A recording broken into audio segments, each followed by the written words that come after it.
अस्सलाम नाज़रीन, वोट को इज्जत दो के नाम पर वोट पर डाका डालने वाली मरियम नवाज आज पंजाब असम्बली की वज़ीर आला बन जाती हैं। और नाज़रीन, इस पर जरताज गुल ने काफ़ी तबसरा किया और उन्होंने कहा कि ये जो झूठा इखलाकियत का दर्स देती है, तो इसका भी उन्होंने भांडा फोड़ दिया। नाज़रीन, आइए जरताज गुल की गुफ्तगू सुनते हैं, फिर इस पर मजीद बात करते हैं। पंजाब और सिंध में नए वज़ीर आला का इंतखाब हो गया है और पंजाब में मरियम नवाज शरीफ साहबा सूबे की तारीख की पहली खातून वज़ीर आला बनी हैं। और आज सदर आरिफ अलवी साहब ने कौमी असम्बली का इजलास बुलाने की जो समरी है वापस कर दी है। उनका ये कहना है कि जब तक जो मखसूस नशस्तें हैं उसका फैसला नहीं होता, असम्बली का इजलास नहीं बुलाया जाएगा। लेकिन क्या स्पीकर कौमी असम्बली का इजलास बुलाने का इख्तियार रखते हैं? अगर सदर इजाज़त नहीं भी दे रहे तो क्या स्पीकर साहब कौमी असम्बली का इजलास बुला सकते हैं? इस पर बात करेंगे। हमारे साथ मौजूद हैं जनाब मोहतरमा जरताज गुल साहबा, कौमी असम्बली की दोबारा रुकन मुंतखब हुई हैं, पाकिस्तान तहरीक इंसाफ की सीनियर रहनुमा। जरताज गुल साहबा, आपका क्या ख्याल है? जहाँ तक उसकी बात है ऐवान बाला की या पार्लियामेंट की बात है, या मैं पंजाब असम्बली की बात कर लूँ, इंतहाई अफसोस की बात है। एज ए खातून तो मैं, अगर कोई खातून चीफ मिनिस्टर पहली दफ़ा बनती तो मैं बड़ा अप्रिशिएट करती, बट अनफॉर्चुनेटली जो चीफ मिनिस्टर पाकिस्तान के सबसे बड़े सूबे की बनाई गई हैं वो अपना इलेक्शन हार चुकी हैं। उनके पास वोट की ताकत नहीं है, उनकी पार्टी के पास भी वोट की ताकत नहीं है, और वो बग़ैर अवाम के मैंडेट के, बग़ैर अवाम के वोट के जो है वो उसमें आ गई हैं, असम्बली के अंदर आ गई हैं। और सबसे अजीब बात यह कि मैं पूछना चाहती हूँ बैरिस्टर साहब से, क्योंकि PMLN को रिप्रेजेंट करते हैं, कि अगर एक पार्टी ज़बरदस्ती मुसल्लह हो जाती है वोट के बगैर, वोट की ताकत के बगैर, और उसके बाद फिर आप चीफ मिनिस्टर भी बन जाती हैं, लेकिन आपके जो पोर्टफोलियो उसके ऊपर लिखा हुआ है कि आपने पाकिस्तान की खवातीन को, जो कि पोलिटिकल खवातीन ने, आपने उनको सड़कों पर घसीटा, उनके खिलाफ आपने लाठी चार्ज किया, उनकी चादर और चार दीवारी को पामाल किया, आपने अपने मुखालफिन को पंजाब असम्बली में आने नहीं दिया। और उसके बाद आज भी जब दूसरा हमारा कैंडिडेट को बदला गया चीफ मिनिस्टर के, आपने उनके पीछे लॉबी का दरवाजा बंद करवाया, और आप चीफ मिनिस्टर के कैंडिडेट को तमाम फोर्सेस के साथ आप आगे जो है वो करना चाह रही थी। दो बातें, एक तो ये कि आपने पहली दफ़ा पहले दिन वाले में कहा है कि मेरा करप्शन के खिलाफ जो वो रेड लाइन है, और दूसरा आज आपने कहा कि मैं इंतकामी सियासत नहीं करूंगी। ये वाला कॉन्फिडेंस कहाँ से आता है इन लोगों में? एक तो आप में वोट नहीं है, वोट आपके पास नहीं है, मैंडेट नहीं है आपके पास। दूसरा, यानी कि आप पाकिस्तान की पॉलिटिकल हिस्ट्री में सबसे ज्यादा खवातीन पॉलिटिकल प्रिजनर्स इस वक्त जेलों में बैठी हैं, जो दरवाजा खटखटाती रहती हैं, लेकिन मुझे नहीं पता कि PMLN की दिल क्यों नहीं ठंडी होती, और आप उसके बाद पार्लियामान में बगैर वोटों के आप ये कह रही हैं कि मैं जो है, अगर यहाँ पे काश की अपोजिशन होती, अपोजिशन को क्या आप फेस कर सकते, जो कि असल में हुकूमत में होनी चाहिए थे? क्या आपके पास अवाम के बातों का जवाब है? लेकिन जो आपके जो साथी थे वो तो वहां से खुद चले गए। पहले तो हमारे बहुत सारे MPS को दोबारा से अरेस्ट करने की कोशिश की गई, वो अपना वो करने गए हुए थे, प्रोटेस्ट बताने गए हुए थे।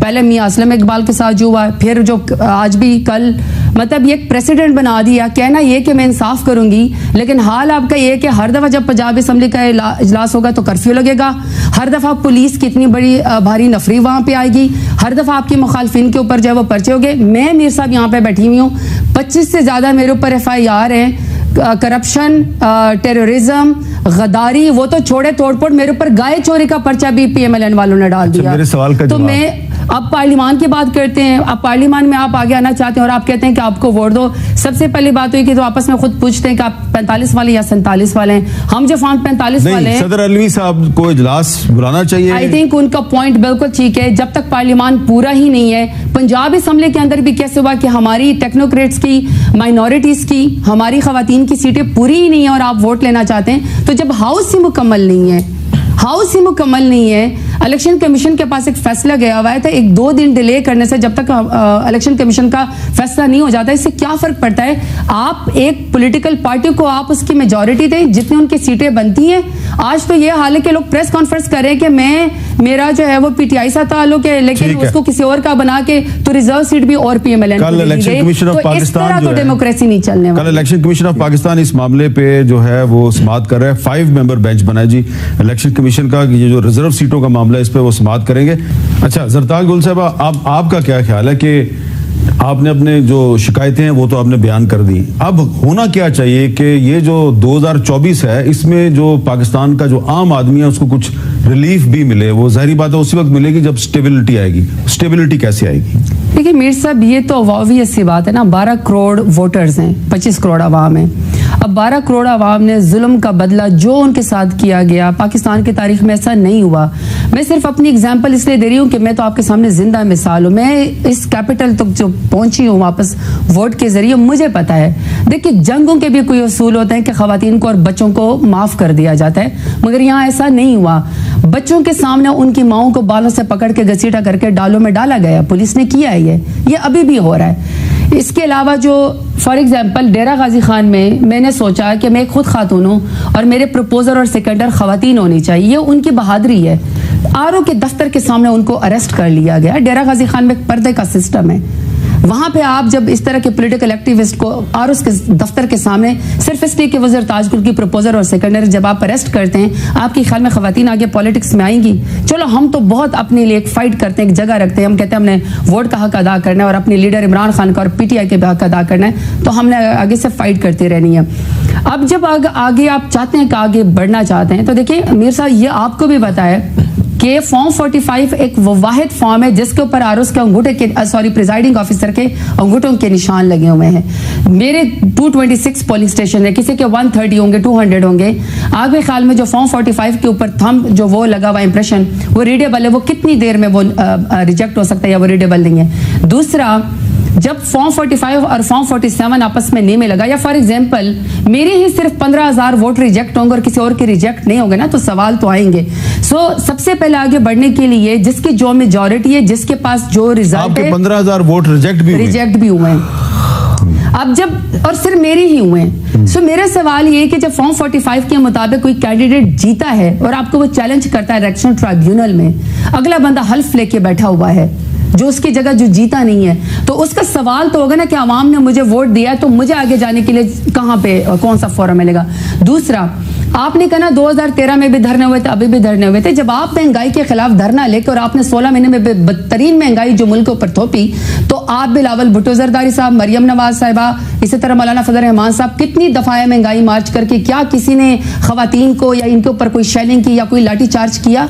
ये तो सिर्फ हमारे साथ किया गया है। देखिए मीर साहब, मैंने जब वोट लिया ना, तो मैं अपने लोगों से डरती हूं कि वो मेरा एहतसाब करेंगे। वोट लेने वाला डरता है अपने वोटर से, लेकिन क्या इनको खौफ है या फिर ये हकीकत है कि इन्होंने वोट तो लिया ही नहीं है? वोट लिया होता तो आज डरते ना कि आगे मुल्क को, लोगों को जवाब भी देना है। तो जहां तक ये बात है कि हमें आगे बढ़ना चाहिए, सबसे पहले तो ये कि इमरान खान समेत, हमारे लीडर्स समेत, जिसके ऊपर फ्रिवलेस केसेस है और जो बुशरा बीबी के साथ इस वक्त सलूक हो रहा है, जिस वक्त बुशरा बीबी के साथ सलूक हो रहा है, this should not happen in Pakistan. इनको बाहर निकालें, खवातीन को बाहर निकालें। और जो वर्कर्स, देखिए मीर साहब, मैं आपको छोटी सी एग्जांपल देती हूँ। डेरा गाजी खान में मुझे फोन आया, मैं अभी अपने हल्के में नहीं पहुंची थी, मुझे आया कि मुझे छुड़वाएं। मैंने पूछा आप कौन है? वो कहा कि जी हम ढोल बजाने वाले थे, किसी के आगे जा रहे थे, किसी कॉर्नर मीटिंग में ढोल बजाने को वाले को उठा लिया कि आप वहां पे ढोल क्यों बजा रहे थे। यानी आपने ढोल बजाने वाले को भी नहीं छोड़ा, आपने स्पीकर देने वाले को भी नहीं छोड़ा, आपने स्टेज की कुर्सियां देने वाले को भी नहीं छोड़ा, आपने टेंट वाले को भी नहीं छोड़ा।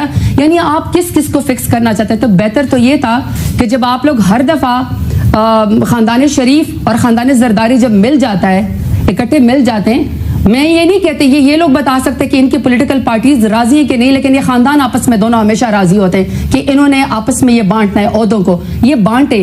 लेकिन क्या पीटीआई को और इमरान खान को फिक्स करने के अलावा इनके पास कोई अवामी एजेंडा है? क्या ये अवाम की बात करते हैं?